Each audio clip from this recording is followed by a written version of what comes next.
Hi, my name is Diana Pearl. I'm the Deputy Brands Editor here at Adweek, and welcome to Adweek Together. I want to first remind you that if you're finding this content valuable, you can support our journalism with an Adweek Pro subscription at adweek.com/offer. Now let's get into the show. Today, I'm so excited to be chatting with Vinoo Vijay. He is the CMO of H&R Block.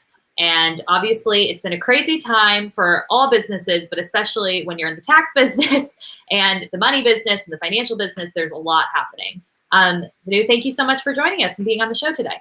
Thank you for having me. Yeah. I mean, I'd love to start and just hear a little bit, to kind of lay the foundation of our conversation. How is this tax season different than the others and different than years past? And what sort of challenges and opportunities has that presented for H&R Block during this time? Yeah, indeed. Let me count the ways, right? It's hard to complain since so much of everything that we're doing is so different over the last several months. The interesting thing on the tax side is that the crisis happened just at the moment that people were engaging in filing their taxes with an April 15th deadline. The biggest thing that happened, of course, is that the deadline got moved to July 15th. So we all got a little bit more time for those people that hadn't filed yet. But also, obviously, with 10,000 offices and 90,000 professionals around the country, it materially changed and the way that we had to serve our clients in multiple different ways across the country. Yeah, for sure. And then kind of just going right off of that, how were you guys able to pivot to being, going from a business that's really all about that in-person communication to being a digital contactless business in such a short amount of a time? I know you guys really transformed the whole business within days. What did that look like and what went into it? Yeah. Well, I mean, so keep in mind, so we will have about half our clients who have historically done their taxes using one of our softwares online. So they'll come to hrblock.com, do the software, and just get it done. But even those clients, and then another whole half clients, tend to sometimes want human help. And that human help can usually come in the form of walking into an office and having a tax professional take a look at their forms and then filling out the taxes for them. So the biggest thing that we had to do early on, and we kept having to adjust it as new information and new conditions were revealed to us through the course of the first several weeks, was, do we stay open? If in fact we are open, how do we adjust how our clients serve so that they are safe? How do we make sure that the office environment is structured to be able to serve the client in a reasonable way? Do we allow the client in? If they're allowed in, how do they get served? How much can they do outside? All those things started to percolate very, very quickly. And so we ended up solving it in a number of different ways, depending on the market. But overall, the core proposition we went to was, for those clients who usually wanted to go into an office, that we became primarily drop-off, which meant you just dropped off your packages and dropped off your information, and then we would fill out the forms, and then you would approve it online. And so that became the methodology that we went to on a primary basis for those clients that wanted that service. Yeah. And how did you sort of go about communicating all this with consumers and with your customers? Communicating these changes, making sure it really went seamlessly, and that even if people were having a different experience than they might have had previously, that it was still a seamless experience and, the sort of service that they've come to expect from you guys. Right, and we're still doing it. Because, again, so the first thing we had to do, and this ran the gamut of not only trying to explain to clients exactly how our offices are now operating, but also helping our clients understand what the COVID-19 information and the new legislation meant for them from a tax perspective, particularly if they're a small business. Do they have access to loans? How do they get it? What was the nature of the stimulus payment, and when they might receive that? How much might they receive? So there was a lot of stuff that became super relevant to all of us, and we had to find a way to engage our clients with information that they expect from a company like H&R Block. And so, how do we do that, knowing that those things were changing on an hourly by hourly basis? So a lot of times we didn't know the answer. Because nobody really did in that perspective. So we moved very quickly to a model. We like most people, we created a sort of a microsite area of our site that started to just service the information on COVID. both for consumers and for small businesses, and kept it as up to date as possible in terms of what we were understanding and what we knew. We also added some widgets like a stimulus calculator. We were one of the first companies to do that allowed people to understand exactly what their payment was. And all of this we did really in very quick succession for a business that we don't normally do that, right? The marketing organization doesn't normally run a journalistic franchise. We do campaigns, and that was the biggest change for us. Is we shifted from running campaigns to really starting to run a communication service to engage clients in what was the most relevant information at that moment in ways that was consumable to them. Yeah, and actually that kind of goes into my next question. One of our reporters, Paul Hebert, he wrote a great story about how you guys are thinking like a news outlet in this time. And I'd love to even hear a little bit more about that approach, thinking like a news outlet, and how is that is that really the guiding principle for, creating your content, things that inform and really teach your consumers? Absolutely. I mean, at the end of the day, our purpose as a company is to help and inspire confidence in clients and communities. And if you just translate that and unpackage that, today, how can we help and inspire confidence in our clients and communities? Well, the best thing we can do is give them as clear and as updated information as we can about what is going on that we might be aware of and that might be relevant to them. And that took precedence over everything else. And so we really did shift in that way, where we were historically doing, ad serving on our site, for example. And we still do that to some degree, but the weight of the company shifted from how do I create more promotional ad units on the site to try and optimize the conversion rate to how do I galvanize those same resources to create content based on a clear understanding of what is going on with the various COVID legislation conversations, and then expressing that in as consumable ways using infographics and other, marketing-ish techniques that we're familiar with on the marketing side to make it usable for the client. Yeah, for sure.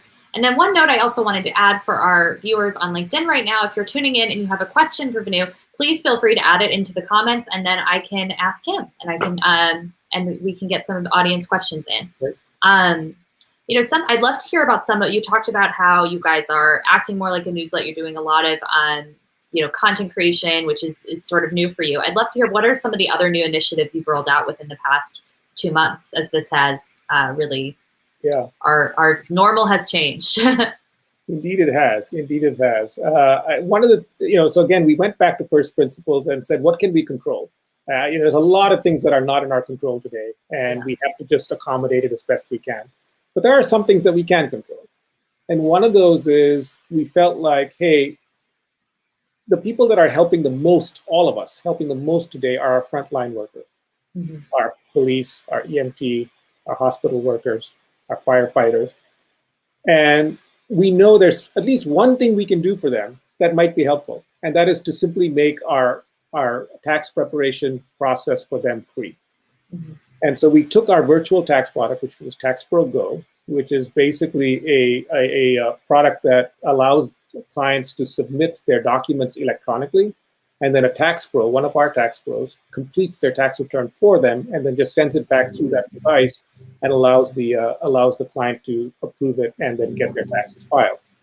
And so we said, let's take that product and make it free, federal and state, and that's available. You can just go through hrblock.com/frontline, and what that allows you to do is go through the process and simply take a picture of your ID to just allow us to validate that you are in fact a frontline worker, and it's free. So that's one of the many things that we did, but that's an example of how we just thought about it, which is what can we do that we control, and let's try and do that. Totally. And obviously a big thing on a lot of people's minds right now is helping out small businesses and supporting the small businesses in their communities that they love. I know it's heavy on my heart as well, and I know that you guys have a lot going on with how you're supporting small businesses and working with them to navigate this really, it's been said 1,000 times, but unprecedented moment in our, in history. So how are you working with small businesses during this moment? Yeah, you're so right, Diana. This is something that we have to do more and more of. This is barely the beginning. because clearly the next months to longer are going to be crucial to the evolution and continued sustenance of small business. We've always felt, and this sort of goes back to a basic philosophy we had before this crisis, and that before this crisis, we said our job in our purpose is to help make every block better. And the way that blocks become better is through the dynamism of entrepreneurship and the connectivity of people. And the thing that has most affected us in this crisis is that dynamism of the entrepreneurs in the community and the connectivity of the people has taken a little bit of a hit because we are just not engaging as much as we once were in the community, and our small businesses are suffering. Mm-hmm. And so we always felt like that was really a big part of what we had to do, and this just sort of exacerbated it. And we felt like, what can we do now? And we had all these plans that we can't execute in the way that we had intended to, but what can we do now? Well, the first thing we did was we said, well, let's, again, make sure that we are communicating to small businesses everything we know about the various ways that they can get help, implications to their taxes, how to access PPP, the loan programs, other kinds of emergency disaster relief programs. And so we started to syndicate that and create content and put it to our site and other social properties. That was one easy, straightforward, not easy, but thing we knew we could do, and we did it. The second thing we did is we created a consulting program where for $99, a small business can talk to one of our small business experts and ask them about what they might want to do as a small business to get through this and sort of have a recovery action plan out of this. And so we initiated that. It wasn't designed to be a sort of a money driver, just a way to, again, find ways of providing service, and that's launched. And then we were contacted by Amex, who was doing the Stand for Small program. I'm not sure if you're familiar with it, but the gist of it is they said what we wanted to hear, and which was, hey, we all serve small businesses. Let's do something together that might create value for small businesses in a simple way. And so they created this platform, Stand for Small. And within that platform, we participate and provide $100 off our assisted tax prep to small businesses. So there's things that we're doing like that that, again, scratch the surface, because today there are so many limitations of what we can do, but it's a value system and a belief that we're really committed to. Yeah. And is this a time where you see partnerships like, working with Amex on their Support Small initiative? Do you see more of those popping up as a time where, we kind of are all in it together? We all want the small businesses, and we want, economic recovery and small businesses to survive and eventually thrive again. Do you see, companies that are larger, like an H&R Block, like an Amex, coming together more, with that goal in mind? Absolutely. I mean, one of the things I loved about how Stand for Small got executed was the contract was a paragraph. I mean, it really was a philosophy. Let's do something together. And as long as we're both committed to that, we'll find a way to make it work. And in that same vein, prior to the crisis, we had signed relationships with Nextdoor, with the Urban Neighborhood Initiative, with the Kaufman Foundation, a number of other firms and organizations that are committed to helping communities and entrepreneurs develop and thrive. And so those are all things that are slowly rolling out. Again, now this crisis has slowed it down a little further, but those are, again, many ways that we know we can work together with other like-minded companies and organizations to create real value for small businesses and entrepreneurs, because we need to. As you said, if we aren't doing it, who's going to do it? We have to stand up and be counted on that. Yeah, for sure. And then we have one question from LinkedIn from Regis Meyer. Asks, what has been the biggest unforeseen obstacle that you guys have had to overcome during this crisis? I'd say the thing that we probably had the most unexpected sort of turn when we started to sort of engage in it is we assumed that the facts of the week were the facts of the week. Mm-hmm. And every time we got through the first 3 days, it turned out that it was in fact not true, and there was more challenges ahead. One of the examples of that was the stimulus payment. So, clients were paid the stimulus, and a lot of clients asked us, when am I going to get it? And the reality is that something that we weren't deciding was being decided by by the IRS, and so it became very difficult because we wanted to be able to answer those kinds of questions, but the information we had was not great, and it kept changing every week, and so that became an example of the kinds of challenges. But in general, they follow that theme of none of us really knew what was coming the next week. Yeah, for sure, for sure. I think that's been a universal feeling. And I'm curious, how do you keep, a human element to your business, even when you can't meet in person? You can't have those in-person interactions where you can really build up that face-to-face trust. How do you sort of keep that human element, especially when dealing with something like, taxes and finances in a time when there is so much financial uncertainty out there right now?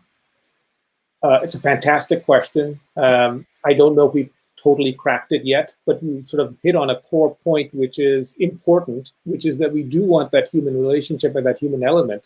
And so as we think about our future and how we not only evolve in this crisis, but beyond that crisis, we're starting to think about how do we continue to find ways of elevating human help within the experiences that clients have, knowing that those experiences are going to be increasingly digitized, not just because digital is more ubiquitous, but also because of the conditions of COVID and the continuity of that. And so that's something that we're spending a lot of time on right now.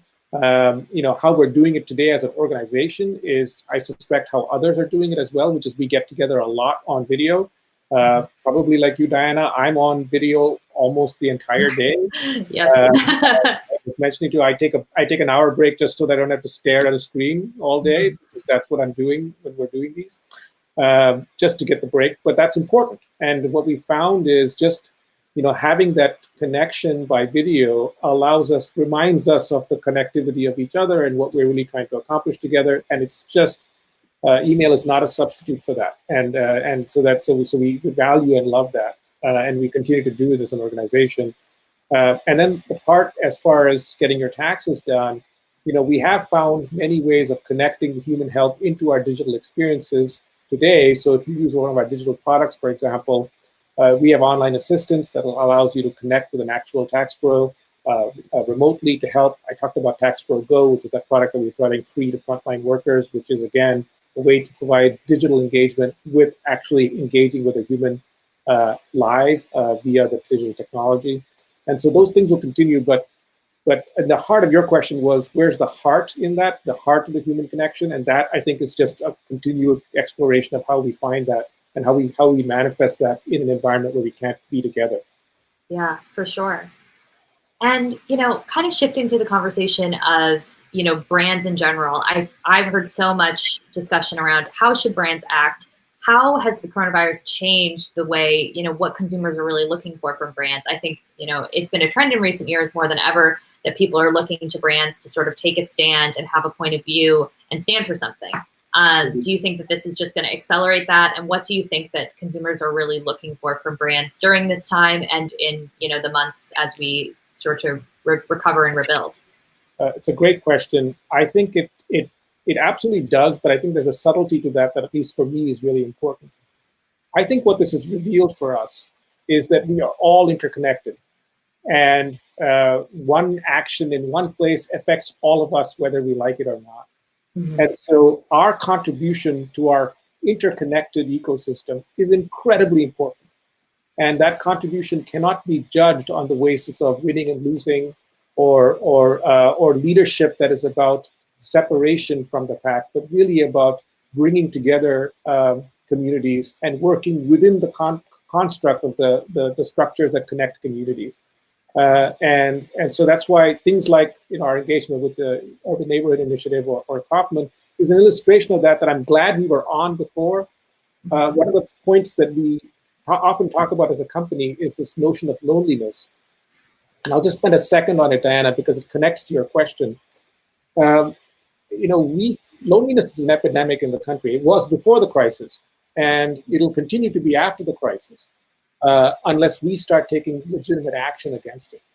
And loneliness, what I mean, and just to give you a data point, according to Cigna's reports, 3 out of 5 people are lonely, adults. And the impact of loneliness is as bad as smoking 15 cigarettes a day. So you wouldn't accept 15 cigarettes a day. Why do you accept loneliness? And loneliness is something that takes multiple people to tango on, right? It's not something you can solve alone. It's something we have to solve together. And so we've always felt like we have an obligation on loneliness, not only because we're in every main street, and loneliness, the byproduct of loneliness is that the vibrancy of communities don't help entrepreneurship and communities rise, that we have to play a part in that. And this crisis has just reinforced that however we do it, and we have to find no interesting and innovative ways to do it, is we have to play a part together as part of an ecosystem to help bring us together. And our obligation and our purpose as a company has to be grounded in that, and not just in classic revenue and share metrics. Yeah, definitely, definitely. And I really think that's a lovely place to end on, a lovely note to end on. I completely agree. And Vinoo, thank you so much for joining us today on Adweek Together. To our audience, that's all we have for today, but you can find more episodes of Adweek Together available at adweek.com/together, very easy to remember. And you can also sign up for an Adweek Pro subscription if you want to support our journalism at adweek.com/offer.